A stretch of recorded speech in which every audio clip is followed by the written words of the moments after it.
अस्सलामुअलैकुम ACN के मुअज़्ज़ज़ सारिफीन। वो घर से निकली ना वापस आने के लिए। ज़हीर उसकी पसंद था, वो उसकी खातिर कुछ भी कर सकती थी। ना वो कभी इससे मिली थी, ना कोई क़स्में वादे हुए। ज़हीर ने घर छोड़ने को कहा और वो अपने माँ बाप का घर हमेशा के लिए छोड़ आए। ना सिर्फ घर, वो तो उसकी खातिर अपना शहर भी छोड़ आई थी। शायद कल वो मुल्क भी छोड़ जाए।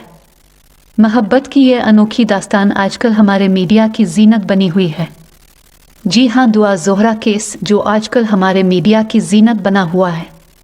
इस केस के दो पहलू हैं, एक माँ बाप की नज़र से, दूसरा दुआ ज़हीर की नज़र से। आइए इन पहलुओं का जायज़ा लेते हैं। दुआ जब घर से बग़ैर बताए चली जाती है तो इसके वालिदैन अगवा का ख़दशा ज़ाहिर करके मीडिया के ज़रिए अपनी बेटी की बाजियाबी के लिए हर मुमकिन कोशिश में लगे होते हैं कि किसी तरह उनकी बेटी बाजियाब हो जाए। पता चलता है बच्ची अपनी मर्ज़ी से गई है तो वालिदैन सिर्फ इससे बात करने को तरसते हैं। अमूमन होता यह है कि इस तरह के केसेस में वालिदैन बच्चों से नाता तोड़ देते हैं ताकि मुआशरे में बदनामी से बच सकें। लेकिन दुआ के वालिदैन तो हर सूरत में अपनी बच्ची से मिलना चाहते हैं, क्योंकि इनको इस बात का खदशा है कि ये कहानी जो नज़र आ रही वो है नहीं। उनकी बेटी किसी बड़े जाल में फंस चुकी है।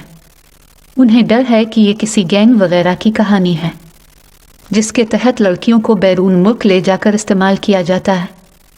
क्या सच है ये तो रब जानता है। वालिदैन हैं, उनकी तकलीफ़ को पूरा पाकिस्तान समझ रहा है और शायद सारी आवाम को इस केस के पस मंज़र में अपनी औलाद की फ़िक्र है कि खुदा न खास्ता ये तरीक़े आम हो गए तो वालिदैन अपनी औलाद को किस तरह बचाएंगे। इस तरह के वाक़यात माजी में भी रूनुमा होते रहे हैं, लेकिन दुआ के वालिदैन ने मुआशरे को बचाने की भी एक तरह से ज़िम्मेदारी ले ली है, इसलिए लोगों की हमदर्दियाँ भी उनके साथ हैं। अब दूसरा पहलू दुआ की जानिब से है। उसका कहना है कि वो ज़हीर से मोहब्बत करती है। वालिदैन राज़ी नहीं थे तो उसने भागकर शादी कर ली। पसंद की शादी करना कोई गुनाह नहीं, हमारे मज़हब में भी इसकी इजाज़त है। लेकिन घर से भागकर, और ना सिर्फ घर से, शहर से भी भागकर शादी करना, एक अनजान लोगों पर भरोसा करना, शायद ये सब इसने ज़हीर की मोहब्बत में किया।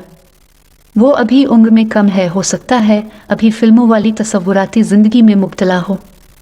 अब इसके वालिदैन इससे बात करना चाहते हैं, लेकिन वो अपने इंटरव्यूज़ में माँ बाप की इज़्ज़त की धज्जियाँ उड़ाती है, उन पर इल्ज़ामात की बारिश कर देती है कि बाप को कुरान अपने सर पर रख कर कसम खानी पड़ती है कि वो हक़ और सच पर है।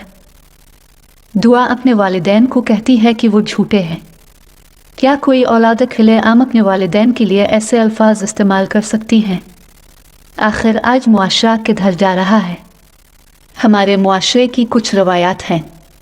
घर से भागकर शादी करने को कभी नहीं पसंद किया जा सकता। अभी तो वो उम्र में बहुत छोटी है। आजकल तो लड़कियों में पढ़ने और अपने पैरों पर खड़े होने का रुझान बढ़ रहा है। लड़कियां भी काफ़ी हद तक प्रैक्टिकल हो गई हैं। वो मर्दों के शाना बाशाना खड़ी होना चाहती है। लेकिन दुआ से इंटरव्यू लेने वाली अपनी खबर को चटखारेदार बनाने के लिए औलाद से कहती है कि अपने वालिदैन की बुराई करो। दुआ भी सिर्फ मखसूस लोगों को ही इंटरव्यू देने पर राज़ी होती है। बहुत से झोल हैं जो समझ से आ रही हैं। दुआ और उसके वालिदैन दोनों में से एक फरीक तो हक पर है। इस तरह के बहुत केसेस होते रहते हैं और दब जाते हैं। लेकिन जहां मुआशरे में फैलने वाली बुराइयों की बात आती है तो एक ख़ानदान के अफराद अपने घर और ख़ानदान की इज़्ज़त के ज़िम्मेदार होते हैं। हम में से कोई नहीं चाहेगा कि उनकी बेटियां घर से भागकर शादी करें। वालिदैन को भी अपनी औलाद की ख्वाहिशों को मद्देनज़र रखते हुए उनकी शादी के फ़ैसले बरवक्त कर देने चाहिए ताकि वो किसी किस्म की पेचीदगियों से बचें। आप इस बारे में क्या सोचते हैं? हमें अपनी राय से ज़रूर आगाह कीजिएगा। वीडियो को लाइक और शेयर ज़रूर कीजिएगा और उस केस की अपडेट्स के लिए नीचे दिए गए लाल बटन को दबाएं और बेल को भी दबाएं। हम मिलेंगे आपसे अगली वीडियो में। तब तक के लिए अपना बहुत ख्याल रखिएगा। अल्लाह हाफिज़।